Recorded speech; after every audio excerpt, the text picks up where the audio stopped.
जौहरी हथियारों पर आलमी अखराजात 2023 में 13% इजाफे के साथ रिकॉर्ड 91.4 बिलियन डॉलर तक पहुंचने का तखमीना लगाया गया है। जौहरी हथियारों को ख़त्म करने की बैन अल-अक़वामी मुहिम (ICN) के हिसाबात के मुताबिक, जो कि अमरीकी दिफाई बजट में तेज़ी से इजाफे की वजह से हुआ है। अमरीका के बाद चीन 11.9 बिलियन डॉलर के बजट के साथ दुनिया का सबसे बड़ा खर्च करने वाला मुल्क है, हालांकि अभी भी अमरीका के 51.5 बिलियन डॉलर से बहुत दूर है।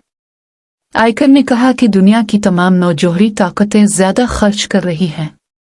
1950 की दहाई से सबसे बड़ी एटमी रियासतें अमरीका और रूस हैं, जिनके पास तमाम वॉरहेड्स का तकरीबन 90% है।